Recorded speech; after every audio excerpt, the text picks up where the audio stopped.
কথা বলবো চর্যাপদের পুঁথি পরিচয় নিয়ে। আমি এই চর্যাপদের পুঁথি পরিচয়ের বিষয়টি পয়েন্ট আকারে আপনাদের সঙ্গে শেয়ার করব। 1. হরপ্রসাদ শাস্ত্রী আবিষ্কৃত চর্যাপদের পুঁথিটি ছিল তালপাতায় লেখা। 2. একটি পাতার উভয় পৃষ্ঠাতেই পুঁথিগুলো একটানা রচিত। 3. প্রতিটা পৃষ্ঠায় 5টি করে পংক্তি। 4. লুপ্ত পাতাগুলি বাদে পুঁথির পাতার সংখ্যা 64টি। 5. শেষ পাতার পৃষ্ঠা সংখ্যা 69। 6. মোট 5টি পাতা নেই, যথা 35, 36, 37, 39 এবং 66 নম্বর পৃষ্ঠা। 7. প্রথম পাতার দ্বিতীয় পৃষ্ঠা থেকে গ্রন্থের শুরু। 8. পুঁথিটি শুরু হয়েছে নম শ্রী বজ্র যৌগিন্য শব্দ দিয়ে, তারপর টিকা এবং টিকার শেষে গানের ক্রমিক সংখ্যা। 9. 24, 25, 48 নম্বর গান সম্পূর্ণ বোঝা যায়নি, পাতাগুলো নষ্ট হয়েছে, হতে পারে উইপোকায় পাতাগুলো নষ্ট করে ফেলেছে। 10.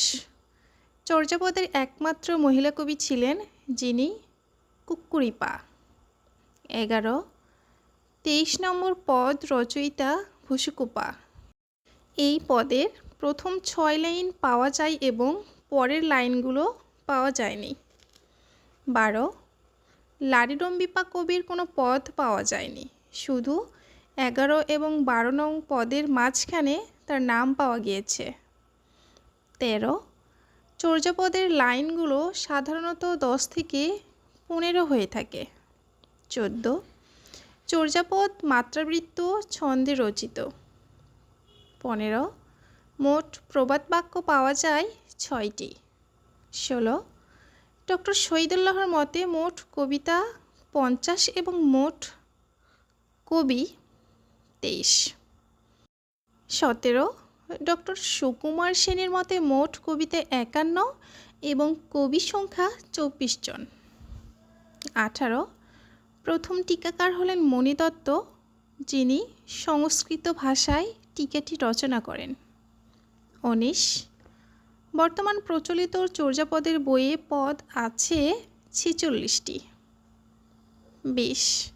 3টি পদ সম্পূর্ণভাবে নষ্ট হয়ে গিয়েছে, যথা 1. 24 নম্বর পদ, যেটার রচয়িতা কানহপা। 2. 25 নম্বর পদ, যেটার রচয়িতা তন্ত্রীপা। 3. 48 নম্বর পদ, যেটার রচয়িতা কুক্কুরিপা। ধন্যবাদ সকলকে।